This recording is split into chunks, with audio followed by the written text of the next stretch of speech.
నేను ఇంతే, నా ధోరణి ఇంతే అంటున్నారు చలసాని శ్రీనివాస్ గారు.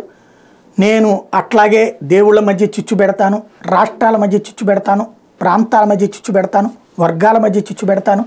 నేను ప్రచారంలోకి రావాలంటే ఎవరి మధ్యనైనా చిచ్చు పెడతాను. నాకు మోడీ అంటే ద్వేషం, నాకు చంద్రబాబు అంటే ప్రేమ.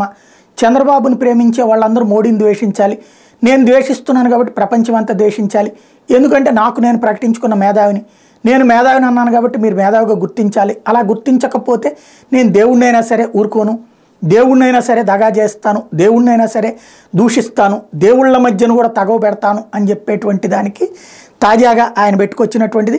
నా మీద ట్రోల్ చేస్తున్న బ్యాచ్ పెద్దలకు మరలా చెప్తున్నా, ఒక ఉత్తరాది నగరానికి వేలాది కోట్ల కేంద్ర ప్రభుత్వ ఖర్చుతో మనందరి పన్నులతో ఎయిర్పోర్ట్ గట్రా పూర్తి చేశారు శుభం.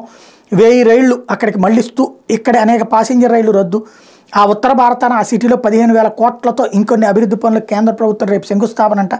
మన సీతారాములు ఇద్దరు కొలువైన భద్రాచలంకు మాత్రం మన ఉత్తర ఇండియాలో కొందరు ఆర్యులకు లేదా కొందరు గౌరవ గుజరాతీ వారికి నచ్చినా నచ్చకపోయినా ద్రవిడ తెలుగు బిడ్డగా మరలా చెప్తున్నా నమో వెంకటేశాయ.